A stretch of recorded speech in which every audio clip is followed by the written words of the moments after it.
Sally Ann Hayward, have you seen it? Have you got thoughts on it? What do you think? Well, I'm so angry with them that I'm actually boycotting Sussex. I want nothing to do with it from now on. If I want to get from Hampshire to Kent, I'm going via the sea, and that's that. You can just swim round. Yeah, that's it. And actually, if I'm anywhere nearby, I'm going to drive up to the county line and throw some turds over it. I'm that furious. I mean, well, it was such a weird thing, wasn't it, to have it promoted? It was the way that it was promoted, and then everything changed. Yeah. You know, everyone doing that sort Harry's not a Cockney. What are you? I don't know why I went Jason Statham. But you went lock, stock, and two smoking well, it's barrels. that thing that they do in movies where the men breathe out as they talk for some reason. You got to sound like you're operating off one lung. Everything changed. Like you're just about to expire. And it did. I mean, you saw me pull a face while we could hear that clip there. Yeah, it did a lot It was hard. I absolutely believe that aspects of being Meghan and Harry have been hard, and there's been certain tabloid behaviour around them that I do empathise with. But the problem that comes down to they are still fabulously wealthy, famous people. And if you look at the year we've had, there's been a war on Meghan. There's also been an actual war. You know, they still, whatever happens in their life, they'll resort to a position of privilege. And there were just some funny lines as well when they sort of said, well, we're going to tell our story. You've done nothing but tell your story. At some point, Harry is going to have to rejoin the Royals just to stock up on some new anecdotes. Like, you know when Robbie goes back to Take That for one tour? Because he's run out. We know it all. Yeah. Also, when I heard they got a Netflix deal, I didn't realise it was for shows about them. I thought maybe they'd have some sort of take on a game show, like Deal or No Deal, where you just queue up for hours to look at a box. I don't know, just some sort of kid show for when it's time for them to go to bed, just his uncle looming up to the camera. That should do it, shouldn't it? Or maybe they could do some ghost hunting or sort of something like that. I mean, I watched it. I watched all 3 hours of it. I mean, I did think the first episode was very, very cheesy. The thing that was really so what I've learned from the first sort of 3 series, I actually first 3 episodes, I actually got it quite into it, quite enjoyed it as it went on.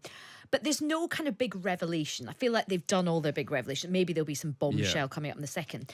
But the most interesting thing was that they met on Instagram, which I thought was really I clocked that as well. Because I'm thinking, I don't know about you, Sally, I was thinking my Instagram feed is very different from Harry's Instagram. My Instagram feed is full of advice on the menopause and like chin hair removal and, you know, like, I'm like, you know, this is a very different Instagram feed to that I'm going.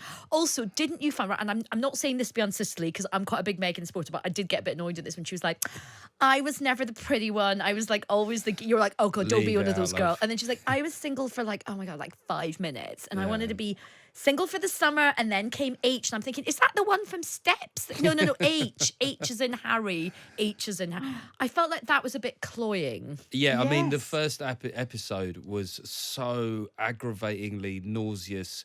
And you know, like when you get like the kind of alpha couple that sit down and they clearly tell this well-rehearsed story of how they met, and then they kind of flip-flop the lines between them. They're like living characters from a musical. I was just, do me a favour. It was so annoying. And I wanted to be interested, you know, I wanted to leave aside the stuff. I thought, you know, the biggest issue with this isn't the stuff about the British establishment or the racist. It's a really hard watch. Certainly that first episode. I felt like the only other thing I did sort of think, but they did seem to document every bit of their lives, like they sort of they seem to live stream the proposal to like her friend in America. Yeah, and it wasn't planned. They just happened to start recording video stuff in March 2020, just on spec. You know, just in case. But I have to say, I'm still very much team H&M because I still think, despite all the schmaltz and everything like that, I think it was quite interesting. I thought it was very interesting to hear from Meghan's mother, who we've never heard from as well, Doria, who's a very interesting, clever, smart woman, and some of the stereotypes that were kind of thrown up were quite interesting. So what was interesting about her was she was really being tailed by the press early on because they assumed that because her mother was black, that her mother would be chaotic and she'd be the one where all the bad stories were coming from, whereas it wasn't that side of the family that was like providing the Jerry Springer aspect of the T-Spark. Exactly. So I mean, I do think it was quite interesting, and you know, but I think it's one of those things, right? It's not going to change your opinion. It's like Meghan and Harry are like Brexit now. Everyone's sort of entrenched. Yeah. It's a culture war issue, but I think that you do get the sense with them, you know, like what he's bringing into this situation is very different in a way from the stakes that she has. I mean, they've both got high stakes, and you do. There were a couple of times as well where she does the sort of actor pause, where she says, "And I've never told my story," and then you can just see the actor within her working, and she looks at the camera, and goes, "Until now." You go, oh, brilliant, well done, well done. You have to say your hats off. I mean, that is her job. I suppose the one disappointment is, when we think about these Netflix shows, it's like they often structured in a certain way, like these dramas. I kind of hope that the first scene would be them, being tailed by paparazzi going, "You're probably wondering how I got here," and then do that thing where they tell the story backwards. Oh yeah, from all that. the chopping up the timeline. No, I mean, it's just, there's a lot of decent royal documentaries on Channel 5. It wasn't that radically different enough from the other royal documentaries that you see. Because it had all the insider detail. It had all the... Look, I'm hooked by it. Are you going to watch the next 3? No, honestly, I wanted to watch it, but if that's that tone, I couldn't handle it. Okay. Sally Ann, are you going to watch the next 3? Do you know, I've only watched about 10 minutes of the first one, so I don't know if I'm actually, I'm going to download it and I will watch it at my leisure, I think. But it was a little bit Channel 5, I agree. It felt a bit sensationalist. It was very icky. And also, like with Harry, I mean, there could be threats to his life after this, but I think he's so ginger.